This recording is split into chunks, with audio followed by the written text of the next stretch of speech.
Right, I hope everybody can hear me okay in this nice bright morning in Scotland. For those of you that don't know me, of which I'm sure there are many, my name's Linda Christie and I'm a postdoctoral fellow at University of Glasgow, Policy Scotland.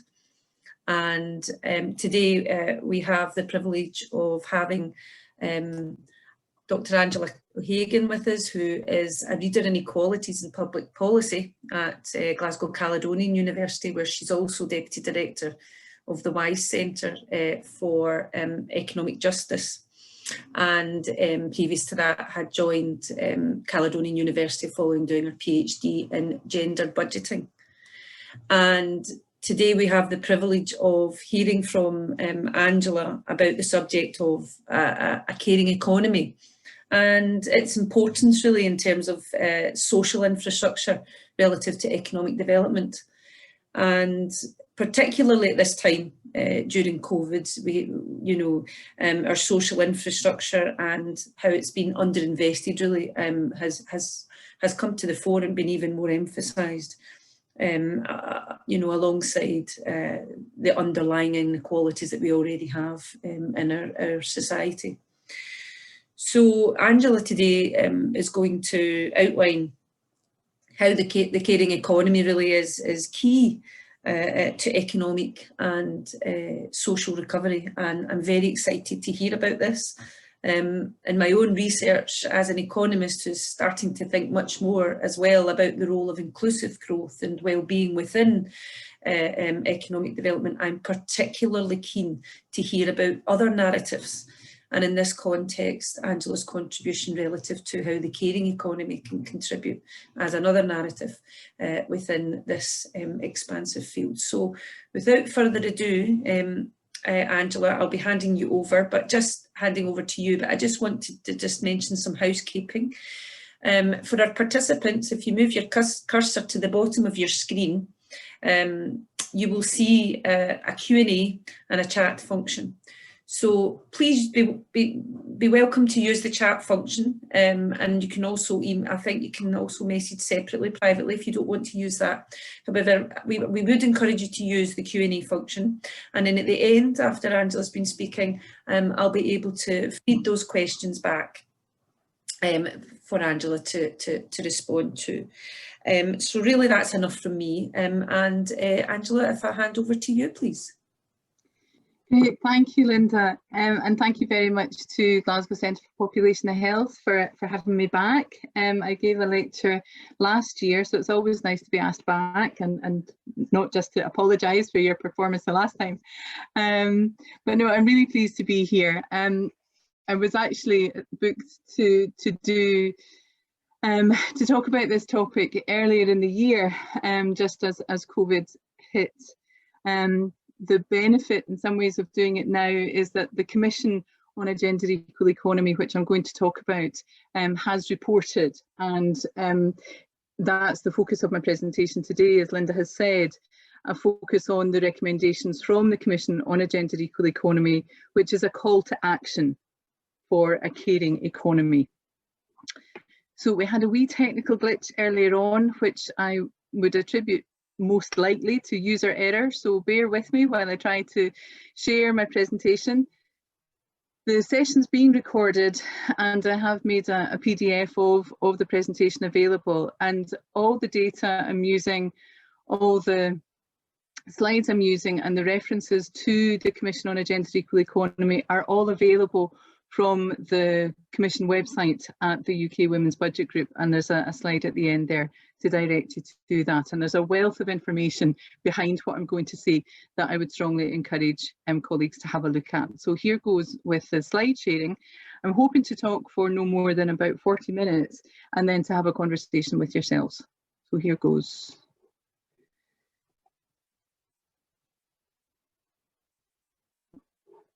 I see Sheena's put the details up already, so that's great. Now, can somebody tell me if you can see what I can see? Not yet, Angela. Okay, it's telling that there's that's you now. That's it, sharing. Smashing. That's wonderful. Thank you. Okay. Great. So the Commission on a Gender Equal Economy was funded by Friends Provident as a project through the Women's Budget Group.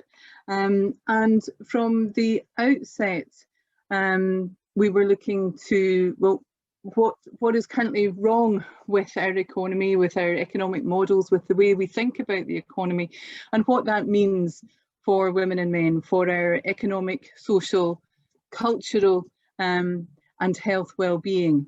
And it's been clear to many of us for a long time that the economic model that informs our public policy thinking needs to, it currently does not take a gendered lens to how we live our lives, how institutions are structured, how the institution of the economy and other institutions are structured.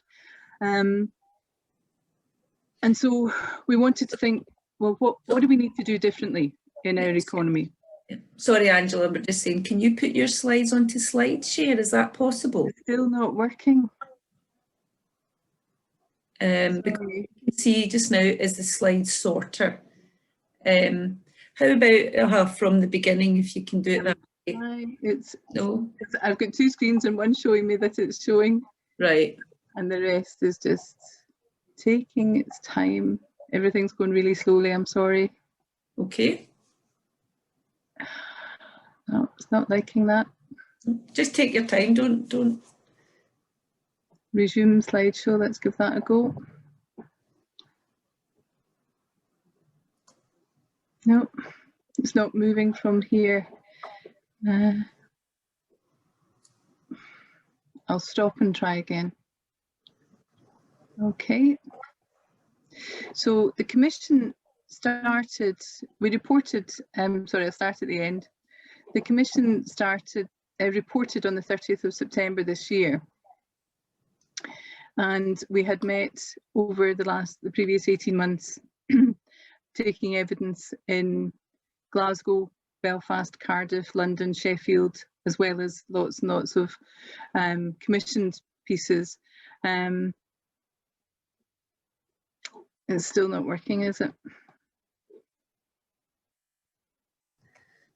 Is there a wee button or anything at the bottom that's allowing you to share it, Angela? No. No, it's telling me. Yeah. This one, see if it moves. Sorry, everybody. Right, let's see if I move it on. In case it's just got stuck on that slide. There you go. Now that's at least better for you, because then maybe you could just minimise the panel at the side and that'll be you. I think I know it's not screen share, but it's almost working. That seems fine. Can everybody? I think everybody can see that. Okay. It's really annoying. With that, yeah, everybody looks quite content with that, Angela. So just let you. Alrighty, right. I'll just crack on. Oh, that's going to make it worse. Sorry. So, right. So we took evidence from across the UK, from women's organisations, from government, from civil society organisations, and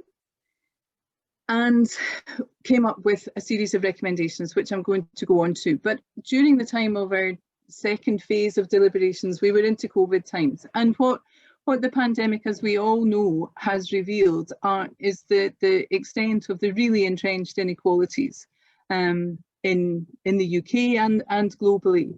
What we know is the effects of years of austerity on public services, the withdrawal of public services, that erosion of infrastructure, and what we've seen is the capacity for resilience of individuals and of communities. And one of the things as a Commission we were saying is, when faced with crisis, care and kindness come to the fore. But arguably we shouldn't have to rely on care and kindness. You know, clapping on the doorstep takes us so far as an expression of thanks, an expression of respect. But investment in our care infrastructure and in our care workers would take us a lot further. And what absolutely the pandemic has revealed is that key workers have kept us going, and that those key workers have been in occupations which are highly dominated by women, in social care, in healthcare and in retail. And they are all occupational areas which have traditionally been undervalued socially and financially in terms of the quality of the terms and conditions and remuneration in these jobs. What we've also seen across the pandemic is that government intervention is possible and powerful. Governments can act quickly to address trenchant social problems, from rough sleeping to food poverty, but again have shown the role of the third sector and of community organisations as essential in that infrastructure, and where the gaps are in public services and public infrastructure. And what we do know is that the crisis of COVID, just as any other crisis, has not impacted everybody equally. The pre-existing inequalities based on gender, race, class, disability have been made so much worse. And those pre-existing inequalities have created unequal conditions, meaning that the impact of COVID economically, socially, and in terms of our health and well-being have been so much worse. Glasgow Disability Alliance has repeatedly said over the summer that the COVID crisis has supercharged the inequalities that disabled people experience. But what we also know, and the pandemic has reinforced, is that when we talk about the economy, actually we're talking about ourselves. We, the people, make and sustain the economy and human life. That the economy doesn't exist just on paper in a series of tables and complex graphs and aggregates, but it's a human endeavour, and this affects us all, but it doesn't affect us all equally. So our deliberations were around what kind of a world do we want to create and what kind of economy do we want to make. And in our deliberations, we started from an understanding of the entrenched inequality, that current models had scant regard for the well-being of individuals and the planet, that we were seeing the degradation of well-being in our own lives and in our environment, and the acceleration of climate change, and that current models privilege a focus on short-term financial interests rather than long-term investment. And that's why our core focus is on a sustained investment in care that should be at the core of our economy. And our interim report, called Spirals of Inequality, is essentially a large graphic that shows all these intersections. So I'd thoroughly encourage you to have a look at that and the documents around that. But what it also reinforced is what we already know, that the economy, the formal economy, doesn't count unpaid work. But unpaid work is what sustains the so-called productive economy, and that women carry out 60% more unpaid work than men, and it's particularly women in their late 20s to mid-30s that are doing that work. So the next section, I want to look a little bit about what we know about some of the impacts of the COVID disruption, and how that has, I think, reinforced, has really fueled the calls for a caring economy. So what we've seen and what we were seeing over the summer were some very highly gendered impacts of the economic, social disruption of COVID. A loss of jobs, a loss of income, reduction in working hours, reduction in withdrawal of services and support. The withdrawal of childcare services had a massive economic effect immediately, and maybe for the first time made people realise just how dependent paid economic activity is on the provision of childcare services. We were seeing headlines all through the summer: women are the sacrificial lambs of the childcare crisis. Is gender equality being pushed back to the 1950s? As childcare services weren't functioning, couldn't open, there was a supposition of working from home, but that reinforced the double shift for many. And what the Time News data tells us is that women and men were not sharing childcare and other caring responsibilities at home on an equal basis. While men did increase on the 2014-2015 time use data, it's still not an equal distribution of unpaid labour in the home. So what we were seeing was a return to the kind of default dependence on the reserve army of women type arguments.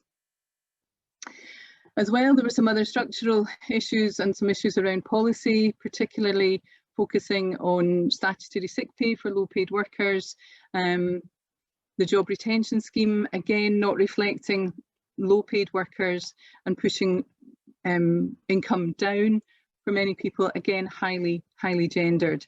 And while there was an increase of disruption across all occupations, 77% in high exposure of occupational risk to disruption were women.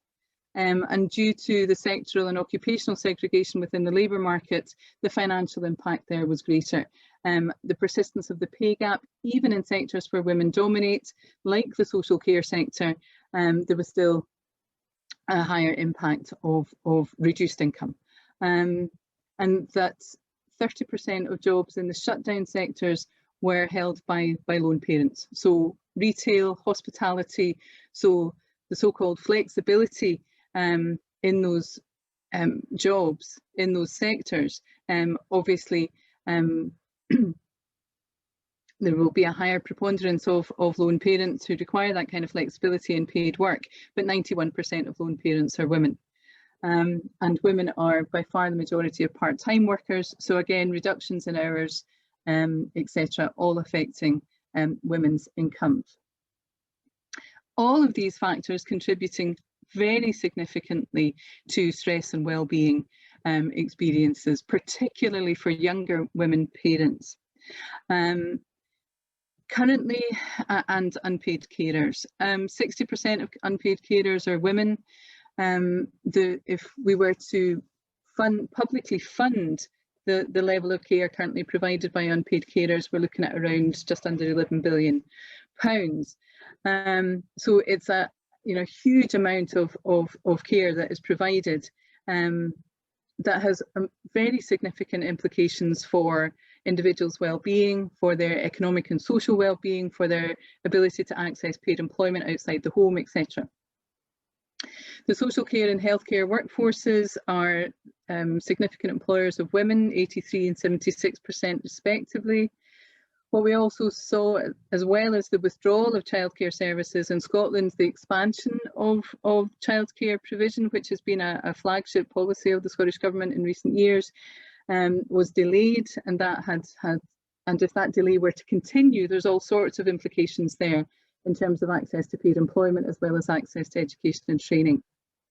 As I say, these increases, these stresses increased a number of stress factors, including higher levels of anxiety, lower levels of well-being, young women parents particularly experiencing higher levels of anxiety. If we look to the bottom there, 43% of young women parents already running out of money over the summer, and that's been a constant, really, that concern to make ends meet, to be able to pay for food for their families and for their children, even while they're being, the pressures from employers. We understand employers are under pressure, but employees have been under pressure to increase their workload, while at the same time their wages have been going down. So anticipating increased debt, and what young parents worrying about being able to meet their housing costs. So there's some highly significant health implications here in terms of these additional stresses. Some of the policy responses that have been enacted, or certainly have been campaigned for, included an increase to £50, a £50 increase rather, in child benefit, that the benefits cap, and the rate clause that we know is an excruciating form of discrimination against women should be removed, that there should be a real living wage for all workers, there needs to be better gender balance in decision making, and an improvement in how services and the impact of spending decisions, including decisions to withdraw spending from previous commitments, needs to be assessed.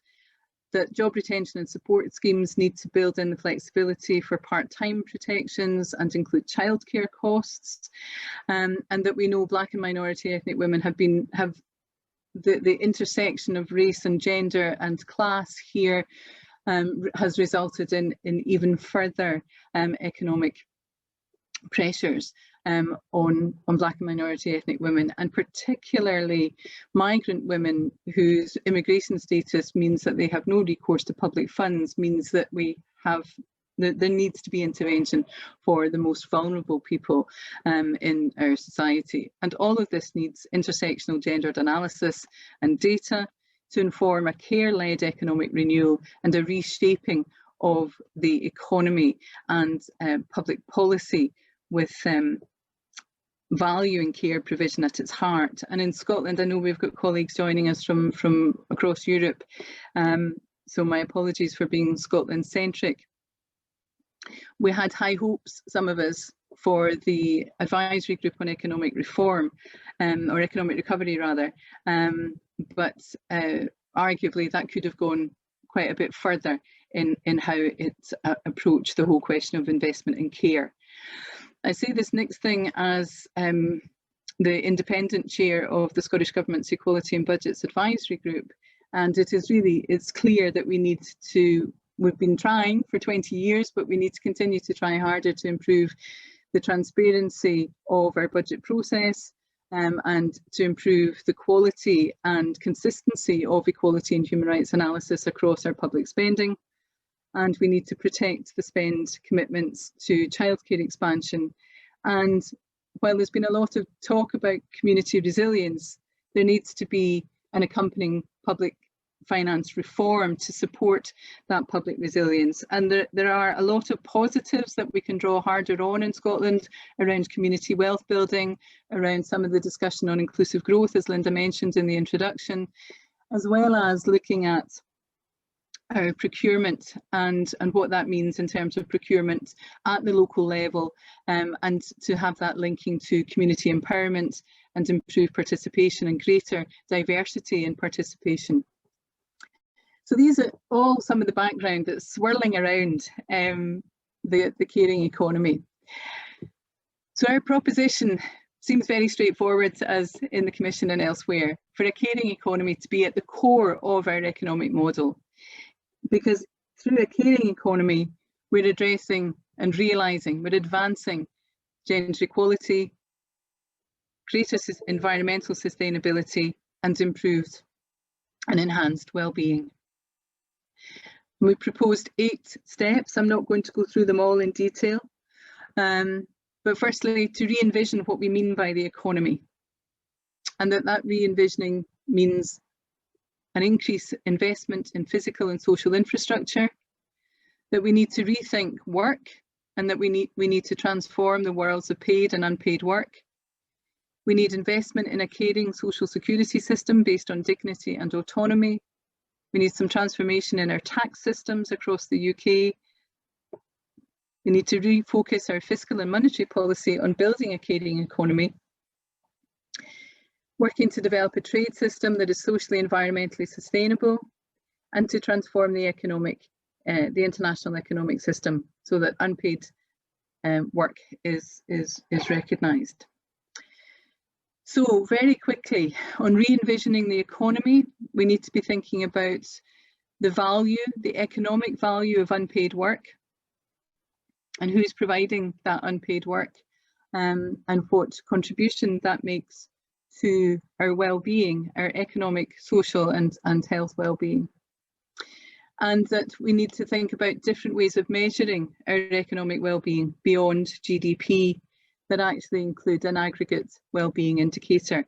And I know Catherine Trebeck from the Wellbeing Economy Alliance has spoken very eloquently for Glasgow Centre for Population Health events on this. We need to also reimagine costs, what we're talking about when we talk about costs, efficiency and productivity, so that the social value, the environmental value and the wellbeing value as well as unpaid time are taken into account rather than only the market value, and perhaps to stop thinking about care as a drag on our economy, but to start thinking and that care provision is a cost, but rather there is a very significant return, not only the very significant return that has been demonstrated through repeated studies across OECD economies on investment in care, investment in social and physical infrastructure such as care services and facilities produces significantly more economic returns than investment in other areas, and that investment produces more jobs, that those jobs are greener than other types of jobs.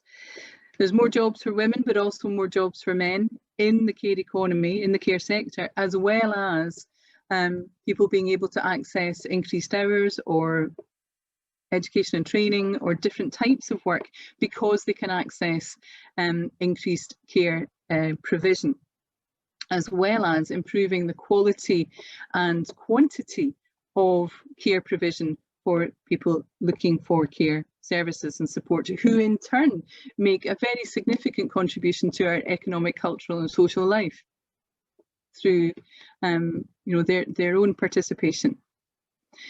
So the main argument here is about a rethink on care as not being seen as a drag or as a negative cost to our economy, but as a positive in our well-being, our social well-being, our economic well-being and our health well-being, all of which would generate a positive economic return. So covering its costs, if you like. And that requires all economic policies to be properly assessed and bold action taken to mitigate the negative impacts. Now, in Scotland, we've been looking or waiting for a reform of the public sector equality duty for some time. And I think there's plenty of opportunity there for public authorities to step up in terms of their equalities analysis, but to see that process as enabling better policy making rather than as some kind of encumbrance or additional administrative burden, but it's actually about better policy making if there's better equalities analysis at the outset. So to continue on investing in social and physical infrastructure, we're talking about sustainable and adequate funding at all levels of government, so local government, Scottish Government, UK Government, and ensuring that procurement prioritises equality, well-being and sustainability rather than lowest financial cost. And reform of public sector procurement is also central to any notions of a universal care service, which I know is not, that there are concerns around that. And certainly from the Commission's point of view, we're not talking about recreating an NHS or another monolithic structure, but rather that there should be an expectation of the same quality of care services wherever anybody lives, and that the service should be structured in such a way as to give voice as priority to those people who are in receipt of care, and that choice and control actually means choice and control for the individual, and that care is provided by a well-trained and well-paid workforce wherever you happen to be. And that requires some flexibilities in procurement. And I think it goes without saying as well, free universal childcare provision and increased investment in healthcare. Violence against women and girls, social housing and affordable housing also go hand in hand, but are fundamental to investment in social and physical infrastructure, as is an improvement in a high quality green public transport system and a well-funded education system that should include better education on the causes and consequences of inequalities and stereotyping and stereotypical attitudes to employment and to diversity and intersectionality. Transforming the worlds of paid and unpaid work, making it easier to combine paid work and caring responsibilities. One of the phrases we use in the Commission's report is that people should have time to care and time free from care. That we can't continue to grind down unpaid carers the way that's happening just now.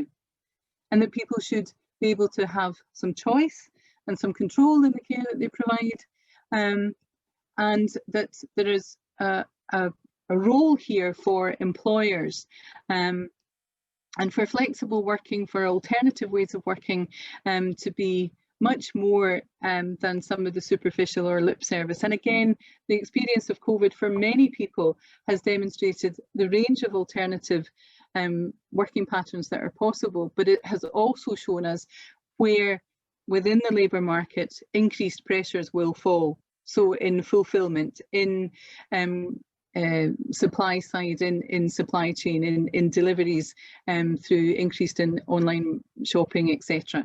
And who's occupying those jobs. So we need to have an eye to the terms and conditions that will be facing people. And part of that is ensuring a real living wage for everyone, as well as increasing the diversity and innovation in forms of business ownership. Investing in a caring social security system based on dignity and autonomy.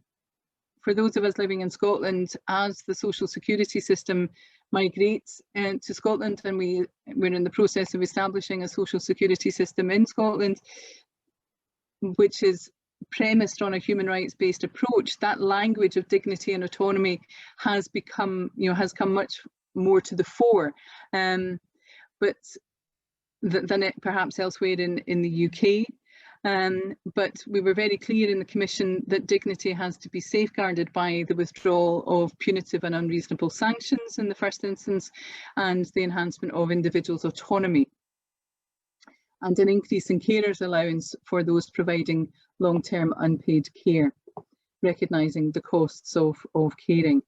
I'm moving quite quickly through all of these things now. Transforming the tax systems across the UK. There's lots of discussion to have around that. I know the UK Chancellor is making his statement today on the spending review, so we're going to see, it'd be interesting to see if there's any discussion on tax. There's discussion on tax with the Scottish Government as well. But one of the things that they can do straight away is to increase corporation tax and remove us from being amongst the lowest in the G20, and to address tax avoidance and tax evasion, and to honour our human rights duties to secure the maximisation of available resources for the progressive realisation of rights.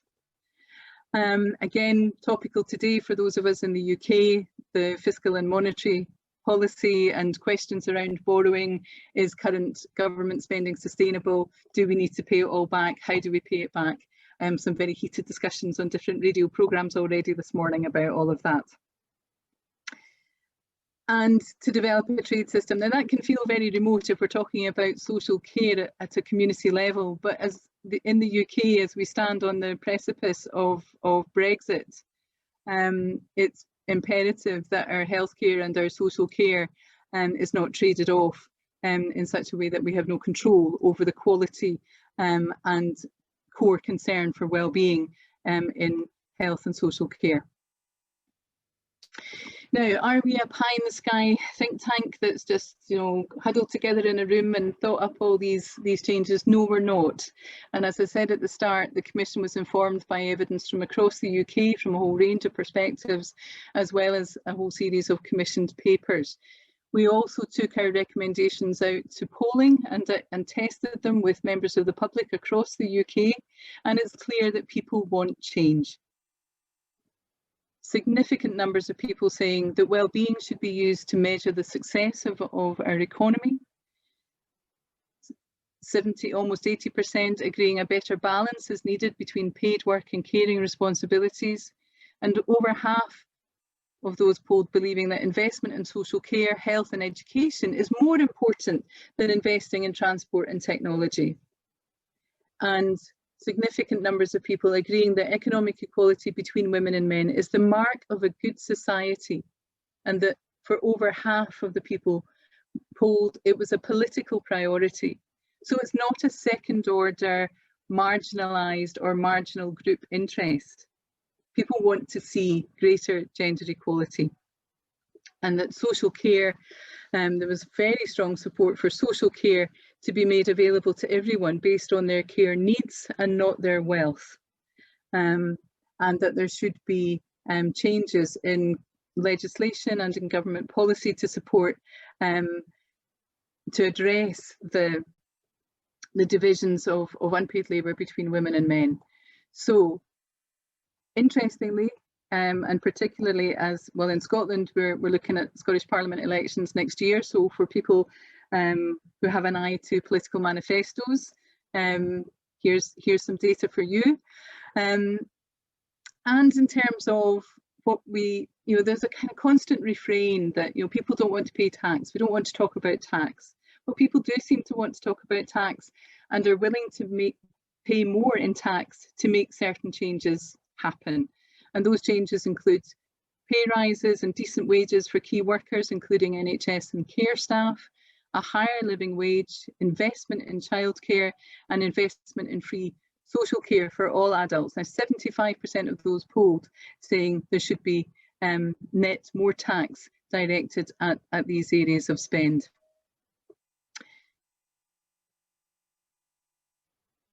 And a large proportion of the population believing that well-being and a standard of life should be used to measure the success of government economic policy. So when we talk, when we're talking about economic successes and listening to, the successes of shovel-ready projects and hard hat construction, when we have 1.5 million families in food poverty going into the pandemic, is that really a measure of our economic success? So there's popular support to change how we think about our economy, and I think to change as well what it is we're prepared to tolerate as a society. Can we tolerate, and should we tolerate, that level of food poverty in the UK in 2020? So well-being and standard of life, our economic growth compared with other countries, and greater equality. And in Scotland, so let's look a wee bit across the UK. Who thought what? So in the UK and in Northern Ireland, there's strong support for the idea of well-being and standard of life as a measure of success. Broadly similar views across women and men, high support from Black and Asian and ethnic minority people. Across the age range, there's an increase, as we go up the age ranges, there's an increase in support. But interestingly, some of the data around household income levels and levels of support. But again, if household incomes are already under the types of pressure that they are, then conversations on taxation are challenging. In Scotland, we've seen higher support for women and men to share responsibilities equally, and that economic equality should be a political priority. So very high numbers of support for all of these provisions in Scotland, and that the NHS, social care and economic growth, but the type of economic growth we're talking about in the Commission are all spending priorities, and that progressive tax increases were the most popular method to fund the recovery. So I'm going to stop there, because that was a lot, and a lot from me, and a lot for people to take in. Angela, thank you so much. That was a very well-informed presentation with some incredibly large statistics to digest there that point out the massive range in inequalities. And actually can be seen to be quite shocking in that regard. I did have some questions which actually related to, how these findings have been received, and also in particular work that may be done to try and link it to understanding how the caring economy and greater investment in the caring economy might best contribute to or demonstrate that contribution to productivity. And in fact, these questions have also been raised in the Q&A that really relate to these 2 points that I was actually going to raise. So without me taking advantage of that role of chair, I'm going to go straight to the Q&A, because we have quite a lot of questions and we have about 15 minutes to try and fit them in, if that's okay. So on that, one of the questions which I did see was about, let me just see, from Jean McBride, who actually asks about the caring economy and whether or not, and how education is taken into consideration within that. So she points out that teachers and head teachers really have a role in schools where 75% of pupils are on free meals. And that's been expanded to include a supporting role, you know, relative to food banks, etc., and clothing banks. So where does education, and should it be part, where does it fit, and should it be part of the caring economy? Angela? You might need to unmute, Angela. There's noise outside I was conscious of. Yeah. One of the recommendations is about investment in education. And I think we're very clear that there's more and more being asked of our teaching colleagues in terms of education provision and child welfare provision. There's also been more asked, and to some degree supported, being asked of our colleagues in teaching around participation and decision making. But the caring economy has to extend across all aspects of economic, cultural and social life. That it's the basic premise is about valuing care, and so it is that holistic provision of care and well-being. And you know, in terms of schools, it goes to very well established, you know, traditional principles, you know, around, you know, hungry children and learning. And it's part, you know, it has to be part of our overall collective response to ensure that children aren't going to school hungry, that they aren't going to school. I mean, in Glasgow just now, we're seeing collections of winter coats for children, because classrooms are you know, they're not putting the heating on, the windows are open, and children don't have coats in Glasgow in 2020. So there is a collective responsibility here, as well as, you know, and so that's why, you know, we show the caring economy as part of gender equality, sustainable, inclusive growth, Okay. and well-being.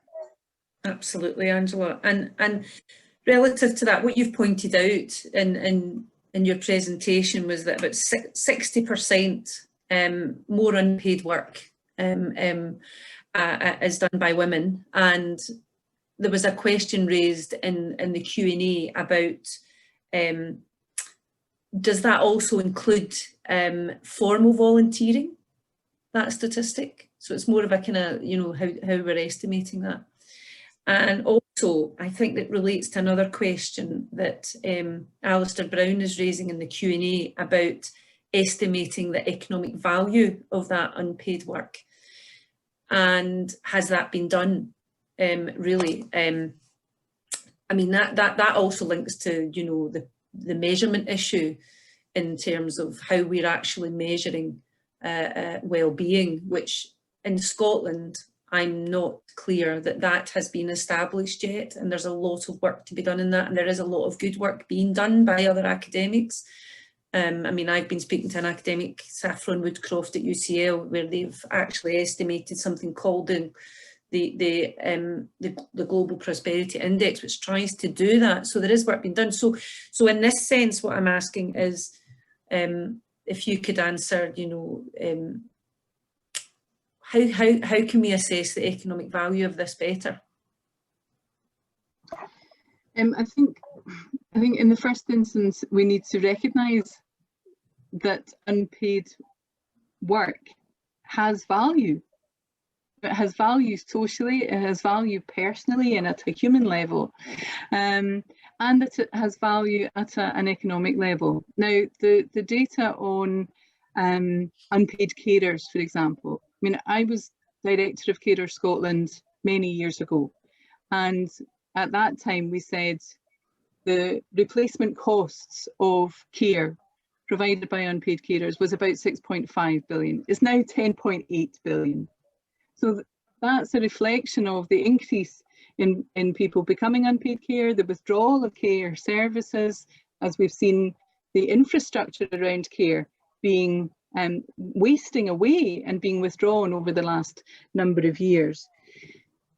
One of the recommendations in the Commission's report is about the international systems, and the international systems of national accounts don't count unpaid care. GDP doesn't count unpaid work. When we talk about participation rates in the economy, unpaid care doesn't feature as an economic activity. So people who are full-time carers are considered as economically inactive. Disabled people who are not in full-time, who are not in employment, are considered to be economically inactive. Now, at one level, I find that just frankly just insulting, because we're all economically active. But that categorization of economic activity ascribes all sorts of other privileges to the type of citizen that we are.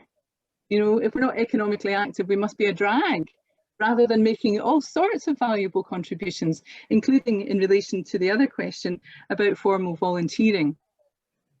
Now, the figure I used there, I am sure will not include formal volunteering. That's about unpaid domestic work. In all sorts of contexts. So I'll stop and let you ask. It will be even more stark then, instead, which is the point, which makes it even more shocking, really. And Jacqueline Lamb is the question which I would then ask is, how have these findings from the Commission, Angela, been received then by the Scottish Government and the Westminster Government? I mean, have they responded formally in any way to these recommendations, and if so, how? That's a great question. We're in the middle of those processes. The report has gone to MSPs, to committees, and we're making representations through various groups. And the Scottish Women's Budget Group, for example, is drawing heavily on the Commission recommendations in our submission to the care review that's happening just now. I would say that there is, and certainly through the Social Renewal Advisory Board, and some efforts to raise these issues through the Advisory Group on Economic Recovery that I had a swipe at earlier on. There needs to be a lot more work there, because again, that whole economic recovery approach was very much premised on a kind of private sector economic growth led, rather than looking across the economy and what contributes and what constitutes the economy. So it's all a work in progress, and I think I mentioned the elections for a real purpose. There are, these are hugely political issues, and they are issues that are hugely important to voters. And so, I suppose speaking from, as an activist than an academic, I would say, we would want to see the political parties take cognizance of these findings and of the volume of public support for these measures, and for that to be reflected in their manifestos. I'm not sure that colleagues working at the Westminster level, or at the UK government level, I should say, will have the same kind of traction that we have elsewhere in the devolved countries. Yeah, I mean, Angela, you mentioned in there a bit about the private sector. Can I take advantage of the role of chair here and just ask, I mean, what would you, or have there been recommendations on what more the private sector can do to support the caring economy, particularly when it comes to unpaid employment and more formalisation and recognition of this employment? I wondered if you had anything on that. I think, yeah, it's very much, I mean, there's the dual strategy that's necessary there, which is there needs to be legislative reform to support measures around parental leave and carers leave and other forms of care related leave, but flexibility in employment practices. We've been talking about it again, to go on. I mean, I was in the 1990s, I worked at the Equal Opportunities Commission, and we were talking about flexible working then, and job share and childcare provision. We're still talking about it, but actually we're talking a lot less about job share, I think, than we were 25 years ago. So again, some of the positive lessons from the current crisis are a whole range of alternative working arrangements are possible. And I think, you know, the basic premise of trust and support to workers, there's, you know, we can draw on business case arguments, we can draw on economic arguments, and we can draw on human relationship arguments as to why the private sector can have a role and should have a role in the types of alternative working arrangements that will support a caring economy, because people are more than you know, we don't have a single, we're not unidimensional, we're not just workers. We have all sorts of other human and social and cultural relationships, and that work is part of that. It's not the sum of it. Yeah. Angela, we have a whole flow of conversations coming in, and I'm so sorry everybody, because we will not have time to answer all of them. I will try and group some of the ones that are left, and I'm sure afterwards, you know, we will take account of a lot of these questions, and hopefully we can try and answer some of them just now. A final one relating to the measurement element is one that relates to two questions from Debs Shipton and Alistair Brown. And, you know, they are talking about the, you know, the measures of GDP in this, and obviously highlighting that the economic elements of this type of employment are not really included and taken account for in terms of the economic value of unpaid work. Have you guys, have the Commission looked at any forms of measurement of ways that this can be done better, that can be used or recommended to help with this challenge of trying to measure its contribution to economic value? Yeah, there's a whole section, again, I'm conscious of time, so I'll keep it really brief. There's a whole section in the report about measuring through a wellbeing aggregate, so a series of indicators around wellbeing, and the unpaid work needs to be central to that. Okay, maybe time for two tiny questions. One from Chinny, and excuse me if I can't pronounce your name properly. Chinny Rogu, maybe. Low income earners have less belief in well-being than higher income earners, yet low income earners benefit more. How do we get the awareness to how do we get the awareness of benefit to low income earners? That's a good question. Through action. This report is a call to action. You know, we know the answers. We've known them for years across all sorts of social policy. So we need to do it. And we've seen in the pandemic that, you know, one of the first slides said government response is powerful and can be immediate. So some of these things can be changed immediately. And so if low income earners are treated with dignity and respect through decent terms and conditions, in terms of their wage rates and how they're asked to work, and that we put a break right now on the increase of in-work poverty, because people are on such poor wages, poor terms and conditions, that they continue to have to access supplement their income from social security. We've got things very badly wrong. From whatever perspective one would think, from, you know, let the market decide. Well, the market's not deciding terribly well in terms of individual well-being. We're still using public finance to subsidise low wages. So from whatever you know, economic and ideological or political view, you would think it doesn't make sense. So when people start to see things change in their own circumstances, then they might start to believe, and we might see some of that data around low income workers' support for some of these measures increase, because people might have a bit more faith. Well, Angela, not that I'm one for wanting to curtail very stimulating discussion. It has been fantastic to hear your presentation, and I'm sure everybody else would share in saying that it's a massive contribution to the work that's been done in this sector, much needed work relative to rethinking and remeasuring our economic activity, and the elements to that that are important that are not taken into account and need to be now. I wish you lots of luck and success with the recommendations of the report. There's been many requests for copies of the report and links for further information, so we'll do everything we can for participants to try and respond to those. So I would just like to finally just express my thanks on behalf of everybody else, and I look forward to seeing where it goes from here, Angela. Thank you all very much. I mean, please make use of the report and all the other supplementary information around that. Happy to continue conversations at another time with individuals, and again my apologies for the really glitchy IT. It's another sign of the times, but thank you all very, very much, and thank you for your questions and for your support. Yeah, no problem. And the IT glitch, you got over it, and it just emphasises how much we can be flexible about working at home anyway. So thanks again, Angela. It was lovely to meet you.